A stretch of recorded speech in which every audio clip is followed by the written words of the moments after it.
គុណទាំងអស់ដែលក្រុមការងារថ្នាក់សកាត់ភូមិដែលជួយមើលខុសត្រូវ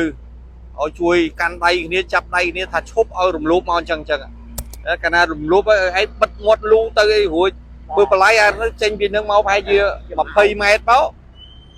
ប៉ុណ្ណឹងចានគោមប៉ុណ្ណឹងចានគោមអញ្ចឹងវានៅស្ទះអស់គ្នានៅនឹង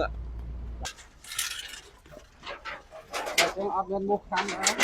អត់មួយបើឯងជឿមើលទៅខ្ញុំកាយអានេះទឹកហូរទៅវាអស់មូសហើយជាងអ្នកស្រុកណាហ្នឹងបីវែងហ៎បងបាទ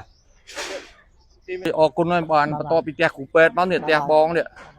សិតតែអ្នកល្អទាំងអស់គ្នាខ្ញុំគ្មានមកចង់ធ្វើមិនទេបងអើយឲ្យធ្វើមិនបលាយខ្ញុំទៅធំស្អាតអស់គ្នាបាទស្អាតទាំងអស់គ្នាទៅបើកាលណាខ្ញុំអត់ធ្វើទាញមកអានោះវាបាក់ដដែលអញ្ចឹងហឺទៅហើយរៀបភាសាទៀតស្អាតហ្មងវាអស់លុយតិចតួចមែនប៉ុន្តែវាស្អាតរស់នៅជាមួយគ្នាកុំឲ្យវាពិបាកមើលទៅពេកបើឯងមើលគ្រាន់តែប៉ុណ្្នឹងឃើញទឹកហូរច្រើន